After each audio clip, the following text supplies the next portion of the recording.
Grabe ang naging laro ng Twin Tower ng Lakers sa sina Christian Wood at Jackson Hayes. Si Wood gigil na bawian ng dating niyang team na Dallas Mavericks bukas. Hindi nga lang po sina LeBron at Davis ang naging magandang laro kanina dahil 5 player pa ng team na naka-score ng double digit.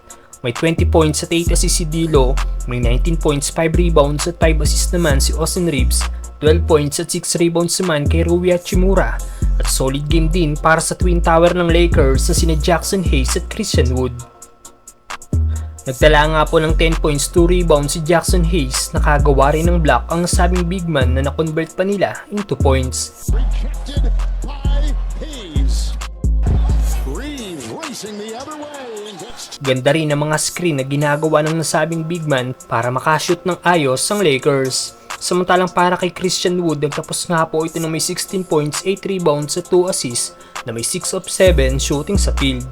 Epektibo nga pong big man lineup na ginamit ni Coach Am kanina na pinagsasabay ang dalawang big man ng team sa loob ng court na nagkaroon ng magagandang play. Ganda rin pumwesto ni Wood sa ilalim para makuha ang second chance points ng Lakers. Ang kagandahan pa kay si Wood ay may tira din ito sa labas.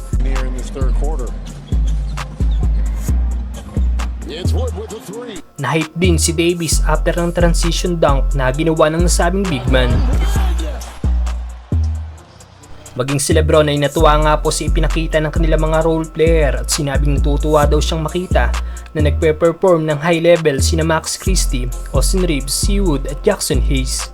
Makakalaban nga po bukas ang Lakers ang Dallas Mavericks sa dating team ni Christian Wood. Ayon kay Wood, hindi na daw siya makapaghintay na makakalaban ng mga ito. Matatandaan natin na may lumabas na report bago magsimula ang season na ayaw daw talaga ng Dallas coach na si Jason Kidd kay Christian Wood dahil sa may attitude daw ito. Kaya ganito na lang siguro ang motivation ni Wood na makabawi sa dating niyang team. Masusubukan dito ang Lakers dahil top 4 ngayon sa West ang Dallas dahil sa ganda ng nilalaro ni Luka Doncic at Kyrie Irving.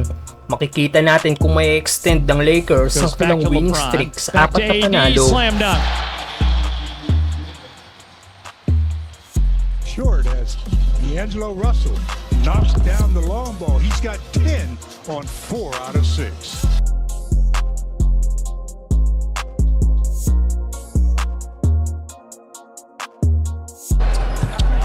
Reeves. The alley-oop. Wood collects the ball. Russell with a 3-on-1. Wood.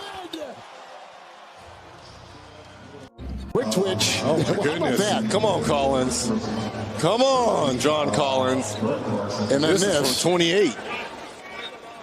Oldest player in the NBA.